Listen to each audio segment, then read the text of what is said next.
বাংলাদেশ নদীমাতৃক দেশ। এই দেশে নানান ধরনের মাছ পাওয়া যায়, ছোট মাছ, বড় মাছ। হ্যালো ভিউয়ার্স, আসসালামু আলাইকুম। কেমন আছেন আপনারা সবাই? আশা করি ভালো আছেন। আজকে আপনাদের সাথে আমি শেয়ার মলা মাছের চচ্চড়ি রেসিপি। তো আমার সাথেই থাকবেন রান্নাটি শেষ হওয়ার আগ পর্যন্ত, আর অবশ্যই আমার চ্যানেলটাকে সাবস্ক্রাইব করে দিবেন। প্রথমে আমি দিয়ে দিচ্ছি পেঁয়াজ কুচি, হাফ কাপের মতন। পেঁয়াজটা ভালোভাবে ভাজা হয়ে গেলে আমি দিয়ে দিব, এখানে দিব মরিচের গুঁড়া 1 চামচ, আর হলুদের গুঁড়া দিয়ে দিব আধা চামচ। দিয়ে আমি এটাকে ভালোভাবে নাড়াচাড়া করব। আমি খুব আহামরি কোনো মশলা দিব না, একদম নর্মাল মশলায়, শুধুমাত্র মাছের টেস্টটা নেওয়ার জন্য আমি এখানে ট্রাই করব। অনেকগুলো মশলা দিলে দেখা যায় কি মশলার গন্ধে মাছের গন্ধটা চাপা পড়ে যায়। তো আমি এখানে তেমন বেশি মশলা ইউজ করব না।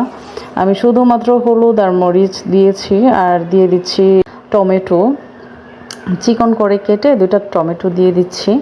তো টমেটোগুলা মশলার সাথে ভালোভাবে কষিয়ে নিয়ে একটু জল দিয়ে ভালোভাবে কষিয়ে নিচ্ছি। তো এটা কষানো হয়ে যাওয়ার পরে আমি দিয়ে দিচ্ছি মলা মাছগুলা। আমি মলা মাছগুলো খুব সুন্দর করে ছাড়িয়ে ধুয়ে নিয়েছিলাম। ভালোভাবে ধুয়ে নেবেন, তাহলে না হলে কিন্তু তিতা লাগার সম্ভাবনা থাকে। ভালোভাবে এগুলো ধুয়ে, তো আমি এটাকে এমনভাবে নাড়াচাড়া করছি যেন মশলাটা মাছের গায়ে গায়ে হয়ে যায়, বারবার নাড়াচাড়া করতে না হয়। আমি একবারে এখানে নাড়াচাড়া করে কাঁচামরিচ দিয়ে দিচ্ছি, আর দিয়ে দিব ধনিয়া পাতা। এগুলো একসাথে দিয়ে আমি রান্নাটা আর একদম নাড়াচাড়া করব না, একবার নাড়াচাড়াতেই হয়ে যাবে। তাতে করে হবে কি মাছগুলা ভাঙবে না, আস্তে আস্তে থেকে যাবে। পরে যখন নাড়াচাড়া করা হয় ছোট মাছ ভেঙে যায়। তো এই জন্য আপনারা কি করবেন, মাছটা কাঁচা থাকতেই যত নাড়াচাড়া করার করে ফেলবেন, যা যা দেওয়ার এগুলো দিয়ে ঝোল দিয়ে দিব। ঝোল আপনারা পরিমাণ মতো দিবেন, যে যেমন পছন্দ করেন। অনেকে একটু বেশি ঝোল পছন্দ করেন, অনেকে একটু গায়ে গায়ে ঝোল পছন্দ করে। তো আমি এখানে অল্পই দিব ঝোল, কারণ আমি এখানে চচ্চড়ি বানাচ্ছি। আমি ঝোলটা দিয়ে 5 মিনিট মতো রান্না করে নিব। বেশিক্ষণ রান্না করব না, বেশিক্ষণ রান্না করলে যে কোনো খাবারেরই আপনার পুষ্টি নষ্ট হয়ে যায়। তো আমি এখানে বেশিক্ষণ রান্না করব না, এগুলা দিয়ে শুধুমাত্র বলক আসা পর্যন্ত রাখবো।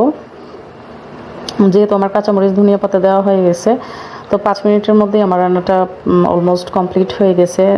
আমার দেখেন রান্নাটা কত সুন্দর হয়েছে, একদম লাল লাল কষা কষা একটা মাছের চচ্চড়ি হয়েছে। আমি এখানে ভাতের সাথে, গরম গরম ভাতের সাথে সার্ভ করে খেয়ে নিচ্ছি। খুবই সুস্বাদু, খুবই মজাদার। অবশ্যই আপনারা এইভাবে সিম্পলভাবে ট্রাই করবেন। নানান রকম মশলা দেওয়ার কোনো প্রয়োজন নাই, এমনিতেই খুব মজা হয় এটা। ধনিয়া পাতা আর ছোটো মাছ হয় কি, ধনিয়া পাতাটাই আসল। ধনিয়া পাতাটা টাটকা হলে আর কোনো কিছুই লাগে না, ধনে পাতার গন্ধেই মাছ খেয়ে নেওয়া যায়। তো আশা করি আপনাদের কাছে ভালো লেগেছে। যদি ভালো লেগে থাকে অবশ্যই আমার চ্যানেলটা সাবস্ক্রাইব করে দিবেন। আসসালামু আলাইকুম।